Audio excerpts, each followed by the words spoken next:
Grab your tea, grab your coffee, and if you're vegan, grab your water because I don't discriminate. Welcome back to Chit Chats with Charity. My name is Charity, like love and donations, and I accept both. You are approved. What the enemy intended for bad, God will turn it around for your good.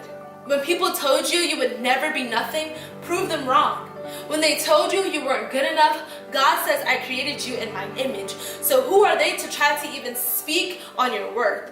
Who are they to try to define who you are? When you've looked at your reflection and thought you were less than, I am telling you that I know a man that says your flaws are seen as pure beauty. So in that case, prove yourself wrong.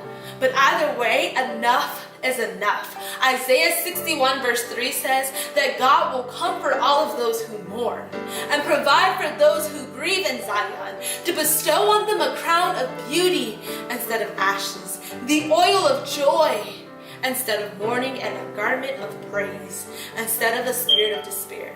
They will be called oaks of righteousness, a planting of the Lord for the display of his splendor. Sarah Jakes Roberts said something I felt could spark a revival. She said, where I am has nothing to do with who I am.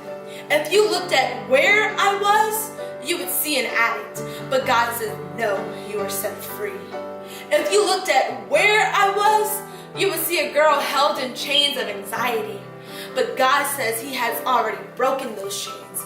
If you looked at where I was, you would see a woman who planned her every step. But God said, I will wreck them because I already know the plans I have for you. 2 Corinthians 5:17 tells us that we are a new creation. And Philippians 3 verses 13 through 14 tells us that we can forget the past, what is behind, and press towards the goal that will glorify God. So repeat after me.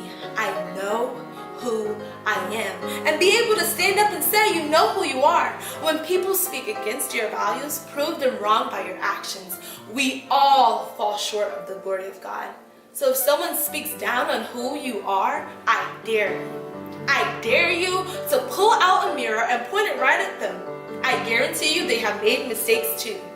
But don't get me wrong, this is less about pointing the blame at anyone, but allowing everyone to know that we are all in the same race and chased down by the same grace. Our situations may make us feel defeated, inadequate, not reliable, unstable, sad, angry, or even bitter.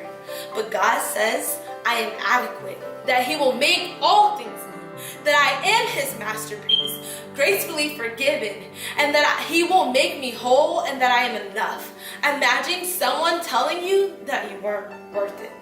Literally think about how crazy that sounds. Someone who was created by the same God, from the same dust of the earth, and his breath filled their lungs just like he filled yours, and yet you're not enough.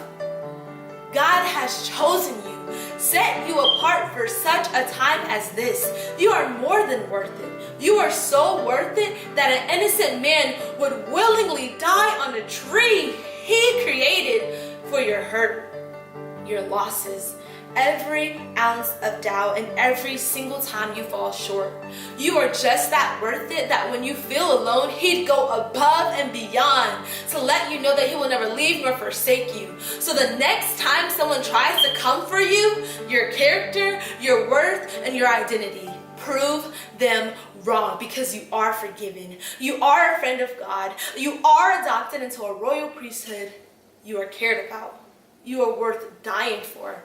But more than anything else, you are loved. I'm telling you that this battle won't be easy, but it will all be worth it. Because one yes from God can trump 1,000 yeses from man. So bump their approval, because you have already been approved by God. Thank you so much for tuning into this video. You already know the drill. Chit, chit, chit, chit, chit, chit, chit, chit, chats with Charity.